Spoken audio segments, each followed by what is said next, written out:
আসসালামু আলাইকুম এভরিওয়ান।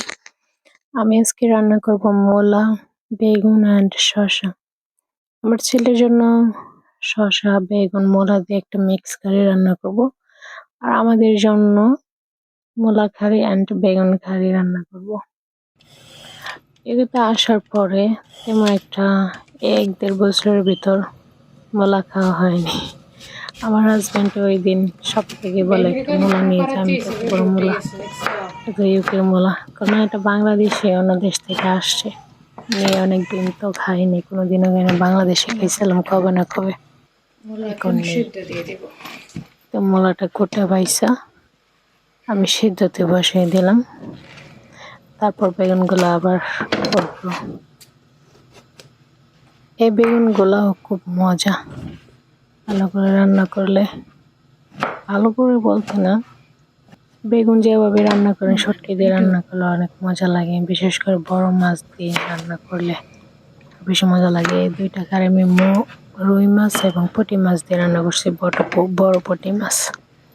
এই আলুটা খুবই মজাদার আলু, লাল আলু।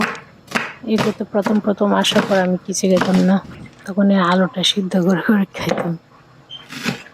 এখন সব কিছু মোটামুটি ভালো লাগে।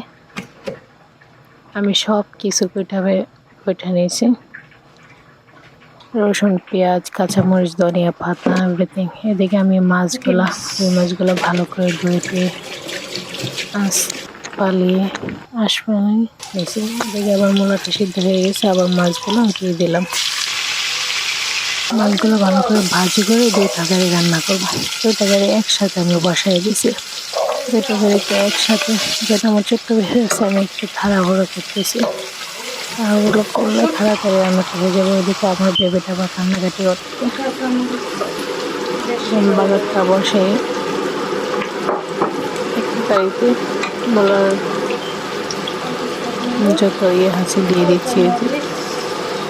যেমন কাঁচামরিচ, ধনিয়া পাতা আগে দিয়েছি, একসাথে বসে দিয়ে আমার পরে দেওয়ার সময় সবাই লাস্টের দিকে কাঁচামরিচ দিয়ে দিই, যেটা আমি যদি ঠান্ডা করছে তাই আগে গিয়ে সব কিছু দিয়ে বসিয়ে দিয়ে চলে যাব। ওটাতে কাঁচামরিচ, ধনিয়া পাতা, মরিচ গুঁড়ো, অল্প হলুদ গুঁড়ো দিয়ে একটু হট ওয়াটার দিয়ে কষে নিলাম। এখানে আবার বেগুনের কারিতে দিয়ে দিচ্ছি, একটু বেশি করে মরিচ দিচ্ছি, যেহেতু বেগুন কারি শুটকি দিয়ে রান্না করব, তার জন্য একটু বেশি করে মরিচ গুঁড়ো, হলুদ গুঁড়ো অল্প দিয়ে, লবণ দিয়ে, শুটকি দিয়ে এটা বসাই দিলাম। এটা ভালো করে কষাবো, কষে রান্না করবো। কষে রান্না করলে খুব মজা লাগে।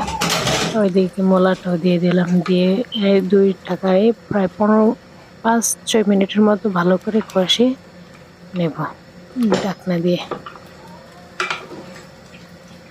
এখন মূলাটাও ভালো করে মিক্স করে মশলাগুলো একসাথে কষিয়ে নেব। আবার বেগুন কারিতে দিয়ে দিলাম মরিচ, কাঁচামরিচ, তারপর রুই মাছ দিয়ে এখন ভালো করে আবার এটা কষিয়ে নেব। ওইটাতে আবার পুঁটি মাছ এবং রুই মাছ ভেঙে দিয়েছি, যাতে এটা একটু অন্যরকম ফ্লেভার আসে বা খেতে ভালো লাগে, যাতে মূলার গন্ধটা না আসে। সব কিছু দিয়ে ভালো করে নাড়াচাড়া করে নিচ্ছি। এটা সবচেয়ে বেশি ভালো লাগছে আমার কাছে দোনো কারি ভালো লাগছে। আমার হাজব্যান্ডের কাছে ভালো লাগছে বেগুন কারিটা।